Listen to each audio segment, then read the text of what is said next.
से लड़ने की। अरे हमको सही में औकात नहीं है बड़े राजा से, छोटे राजा से लड़ने की। कल बड़े राजा ने भी अपील की है सिर्फ पूर्णिया के लिए, सही में हैसियत नहीं है।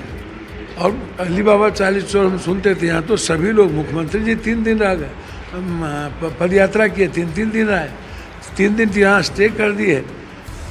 प्रधानमंत्री जी सबसे पहले यहीं पर आ गए, सभी ताकत यहीं लग गई, सभी पैसे। अब कल शाम में हमने सुना कि जिसको मैं बहुत मानता हूँ उसने पर्सनली इस नाम लेकर के यहाँ का आशीर्वाद मांगा।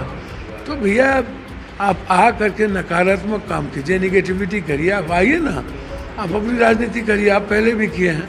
आप जब पहली बार पिताजी आए थे तो 53-57 हज़ार वोट प्राप्त किए थे, 2 बार आप 20,000-28,000 वोट प्राप्त किए। इस बार जनता आपको कितना वोट देगी वो तो आपको 4 जून को पता चल जाएगा।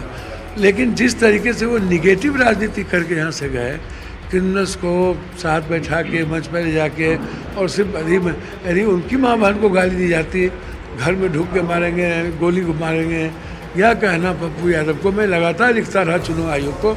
उस तरह साजिश के हिसाब बगल में कटिहार में डीएसपी हैं अभिजीत, उसने बदमाशी किया, वो साजिश का हिस्सा कर दिया। एक तरफ पप्पू यादव है, दूसरी तरफ एनडीए और फिर महागठबंधन है, किस तरह का मुकाबला देखते हैं आप? सर मुकाबला और मैं नहीं जाऊंगा। पूरा पूर्णिया की जनता एक तरफा आशीर्वाद दिया है, कहीं दूर दूर तक वोटिंग का मुकाबला का आशीर्वाद का कोई मतलब नहीं है। मैं इतना जानता हूँ, हर परिस्थिति में आप इतना जानिए कि आज आपको दिख जाएगा कि जनता वन साइडेड है, जनता सिर्फ अपने बेटे को चाहते हैं। जनता ने इस उधर देखिए राजीव चंद्रशेखर पद्मनाभ स्वामी मंदिर पहुंचे और सुधा मूर्ति भी नजर आ रही है, इनसे मैं अभी मिलके भी आया हूं मुंबई में। तो ये वो कहती है कि मेरा बच्चे जैसा मन है, तो ये कुछ बोल रही, जरा वो भी सुन लेते at home and then make comments. Come out, this is your right, choose your leader, you express your what is in your mind and don't comment. I always feel urban people vote less compared to rural people, and don't do that. Please come out, and you can see a lot more of my age people here. So I request youngsters to come out, vote, express what's in your mind. Ma'am, you are a BJP's Rajya Sabha member. What do you want? I am a Rajya Sabha member. That is nice, but I have not worked there until the session opens. Ma'am, you are an inspiration of so many youngsters, whether all the India, even abroad. What do you want to say about everyone? Any positive message, anything? Please come and vote. Then we will talk. Vote देने के लिए प्रेरित करती हुई सुधा मूर्ति। बेंगलुरु में भी आज मतदान है, बेंगलुरु की सीटों पर मतदान है, बेंगलुरु की जो कई भी सीटें हैं उनमें आज मतदान है। हमने नारायण मूर्ति जी को देखा, फिर सुधा मूर्ति जी वोट देकर आई हैं। उधर अतुल गर्ग जो प्रत्याशी हैं गाजियाबाद सीट से, उनके साथ नीरज मौजूद है। नीरज बात कीजिए अतुल गर्ग से। बिल्कुल किशोर, अतुल गर्ग से कहेंगे वो अपनी चुनाव की स्याही दिखाए। अतुल गर्ग जी अपनी चुनाव की स्याही दिखाइए मैडम। परिवार के लोगों के साथ यहाँ पहुंचे हुए हैं और परिवार के तमाम लोग, आप लोग चुनाव की स्याही दिखाइए। देखिए परिवार के लोग मैडम सब अतुल जी से बात करते हैं। अतुल जी ये बताइए, वीवीआईपी सीट गाजियाबाद मानी जाती है, राजनाथ सिंह रहे, वीके सिंह है अभी मौजूदा में, कितनी बड़ी चुनौती है और क्या सोच के वोट किया है आपने? नहीं, मैं तो हमेशा वोट देता ही हूँ। सबसे पहले जनता पार्टी के टाइम में मैंने वोट किया था, और हम लोग अटल बिहारी वाजपेयी, दीनदयाल उपाध्याय के उपासक हैं, तो जो उनकी बनाई हुई नीतियाँ उसके हिसाब से वोट देते हैं। बिल्कुल देते। इनके बेटे भी साथ में, आप अपनी चुनाव की स्याही देखिए, बेटे के साथ पहुंचे, परिवार के लोगों के साथ पहुंचे, पत्नी भी पहुंची है, उनसे भी बात करते। मैम क्या लगता है जनता किस मुद्दे पे वोट करेगी, वोटर किस मुद्दे पे वोट करेगी? वोटर जो है मोदी के लिए वोट कर रही है, और मोदी ने विकास इतना किया है, महिलाओं के लिए, देश के लिए, हमारे राष्ट्रीय सैनिकों के लिए। नीरज तस्वीरें आप दिखाते हैं। देखिए सुरेश गोपी बीजेपी के कैंडिडेट जो हैं त्रिशूर से, वो वोट देने पहुंचे हैं। ये त्रिशूर से तस्वीरें आ रही हैं। सुरेश गोपी वहां पर पहुंचे। केरल की सभी 20 सीटों पर आज मतदान पूरा हो जाएगा, एक ही चरण में पूरे केरल में मतदान हो जाएगा। सुरेश गोपी वहां पर पहुंचे हैं, वो पोलिंग बूथ के अंदर दिख रहे हैं। त्रिशूर में ही एक ऐसी सीट है जहां त्रिशूर भी एक ऐसी सीट है जहां पर बीजेपी कुछ उम्मीद लगा रही है कि केरल में अगर खाता खुलेगा तो त्रिशूर से भी खुल सकता है, तिरुवनंतपुरम से भी खुल सकता है, जहां राजीव चंद्रशेखर शशि थरूर को चुनौती दे रहे हैं। त्रिशूर में सुरेश गोपी को हमने देखा। उधर अशोक गहलोत के घर पर अशोक गहलोत मतदान से पहले जोधपुर में वहां पूजा होती हुई, ये तस्वीरें आप देख रहे हैं अशोक गहलोत के घर से। कांग्रेस के पूर्व सीएम अशोक गहलोत, इधर लगातार लाइनें जो हैं वायनाड में बनी हुई हैं। आप देखिए अरुण के पीछे लगातार लाइनें जो हैं सुबह से बनी हुई हैं।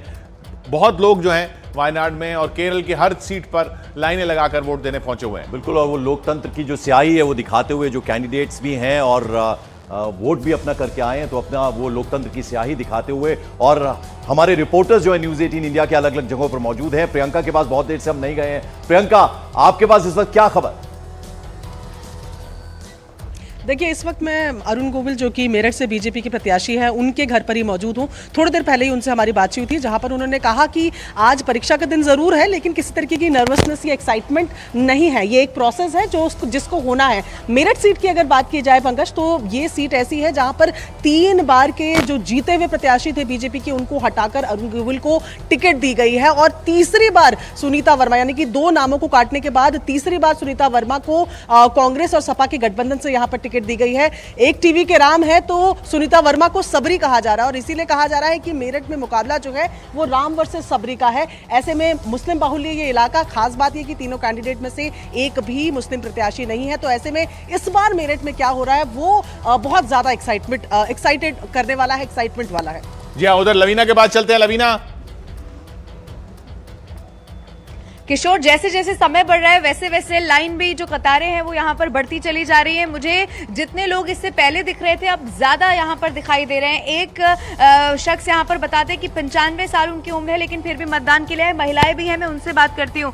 क्या चल रहा है दिमाग में मतदान करने के लिए? आपकी तो सांसद भी महिला है, बोलिए, आप बोलिए। शर्मा क्यों रही है, बोलिए। मतदान करने के लिए आई है ना, बोलिए। आप बोलेंगे कुछ? अच्छा, यहाँ पर देखिए बात नहीं कर रहे हैं। आप बताइए, आप फर्स्ट टाइम वोटर है क्या? नहीं, काफी टाइम हो गया। अच्छा, क्या चल रहा है इस वक्त दिमाग में? दिमाग में कुछ नहीं है। कुछ नहीं है तो किस? हाँ।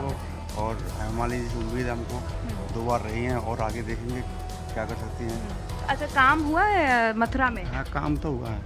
क्या हुआ है काम? बहुत हुआ है, रोड बने हैं यहाँ पे। जी जी रवीना, उधर अमित पांडे भी उधर मथुरा में पहुंचे थे, उनके साथ श्रीकांत शर्मा दिख रहे हैं पीछे। देखिए किशोर, अब मथुरा के ही हम गोवर्धन इलाके में मौजूद है और यहाँ के स्थानीय विधायक श्रीकांत शर्मा जी हैं।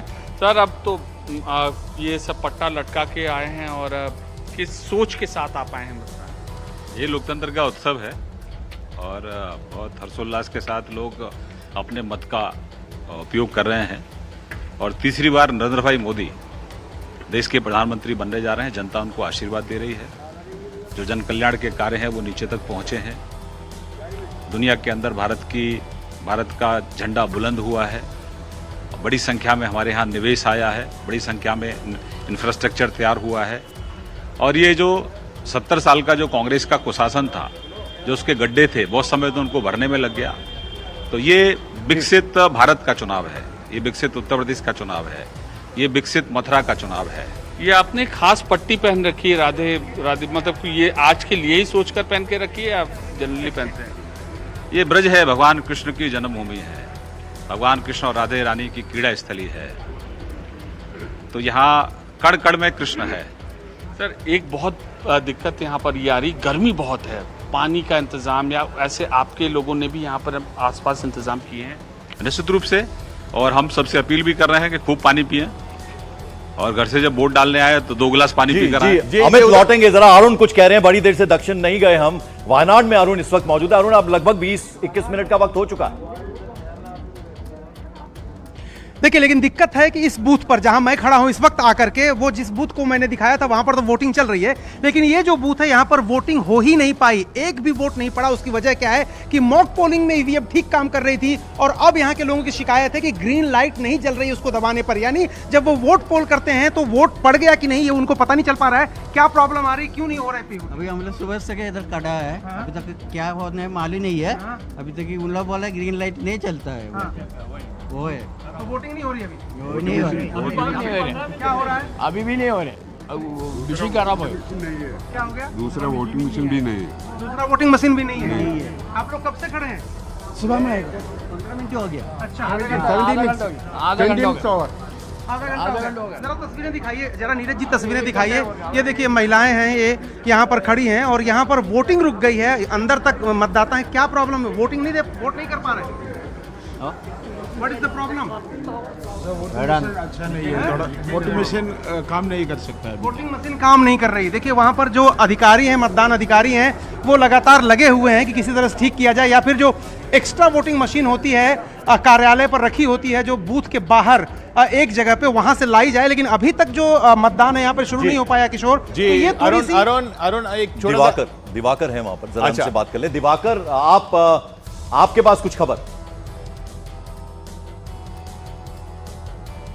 कि मैं अमरावती लोकसभा क्षेत्र के बूथ नंबर 170 और 171 पे मौजूद हूँ और आप देखिए मतदाताओं की संख्या जो है वो काफी ज्यादा यहाँ पर लोग सुबह से यहाँ पर वोटिंग करने के लिए पहुंच चुके हैं। एक लाइन आप देख सकते हैं यहाँ पे लगी हुई है और ये वोटिंग की जो प्रक्रिया है, और अमरावती में खासतौर पर विदर्भ का क्षेत्र है, ऐसा कहा जाता है कि यहाँ वोटिंग ज्यादा नहीं होती, लेकिन जिन मतदाता यहाँ पहुंचे हैं वो ये कह रहे हैं कि उनका जो मकसद है वोटिंग परसेंटेज बढ़ाना। कुछ लोग वोटिंग करके भी आ चुके हैं, उनसे भी बात करेंगे। सर, वोटिंग किया है आपने और ऐसे में मन में क्या मुद्दे ऐसे रहे हैं जो आपने वोटिंग किया है?